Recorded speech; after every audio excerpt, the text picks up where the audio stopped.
Rezim Jokowi gagal wujudkan ketahanan pangan.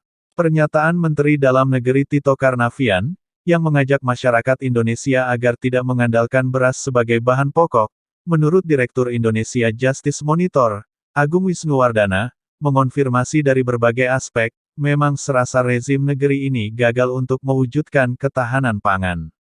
Dari berbagai aspek memang serasa rezim negeri ini gagal untuk mewujudkan ketahanan pangan, ujarnya dalam video Mendagri Tito ajak masyarakat tinggalkan makan beras, sumber diabetes. Anda setuju? Di kanal YouTube Justice Monitor, Sabtu, tanggal 7 Oktober tahun 2023. Menurutnya, meroketnya harga beras membuat warga di sejumlah daerah mencampur beras dengan singkong, untuk menyiasati makan sehari-hari. Bukan hanya beras, sejumlah harga kebutuhan pokok lain seperti gula, telur, daging ayam juga naik. Para petani juga makin kesusahan, karena sudah tidak ada lagi subsidi pupuk. Krisis ekonomi ini makin terasa dengan banyaknya keluhan para pedagang akan sepinya pembeli, bebernya. Agung menilai, derita umat hari ini adalah hasil kebatilan sistem kapitalisme yang diterapkan penguasa. Negara hanya berperan sebagai regulator, negara tidak turut mengatur dan menjamin kehidupan warga.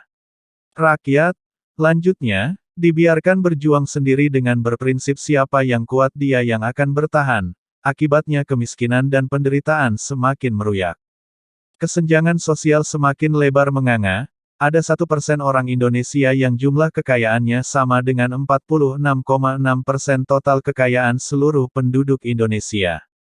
Bagian terpenting dalam jaminan kebutuhan hidup adalah peran negara, sambungnya. Agung mengungkapkan, para ulama bersepakat bahwa kehadiran negara salah satunya adalah untuk mengatur urusan umat. Menurut Agung, Imam Al-Mawardi dalam kitabnya Al-Ahkam As-Sultaniyah menyebutkan bahwa tujuan adanya khilafah adalah untuk menjaga kepentingan agama dan pengaturan dunia.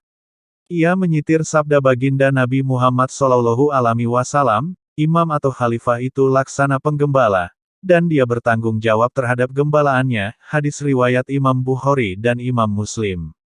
Ungkapan saudara Mendagri ini keluar konteks, karena negeri ini sebenarnya kaya raya dan makmur, tumbuhan apapun bisa tumbuh di negeri yang subur ini, cuma memang karena tata kelolanya yang kapitalistik, sehingga tidak optimal untuk meningkatkan sumber daya yang dimiliki, simpulnya memungkasi.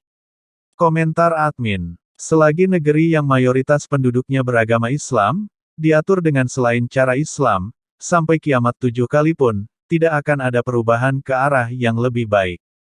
Ya sudahlah, yang penting kita jangan lupakan, dan tetaplah ingat kepada 6 pemuda beriman, pengawal ulama, yang tidak salah apa-apa, diculik, lalu disiksa dengan sadis dan kejam, kemudian dibantai tanpa belas kasihan, oleh segerombolan setan.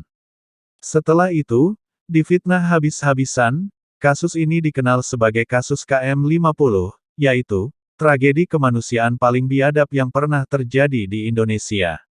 Senin tanggal 7 Desember tahun 2020 yang lalu.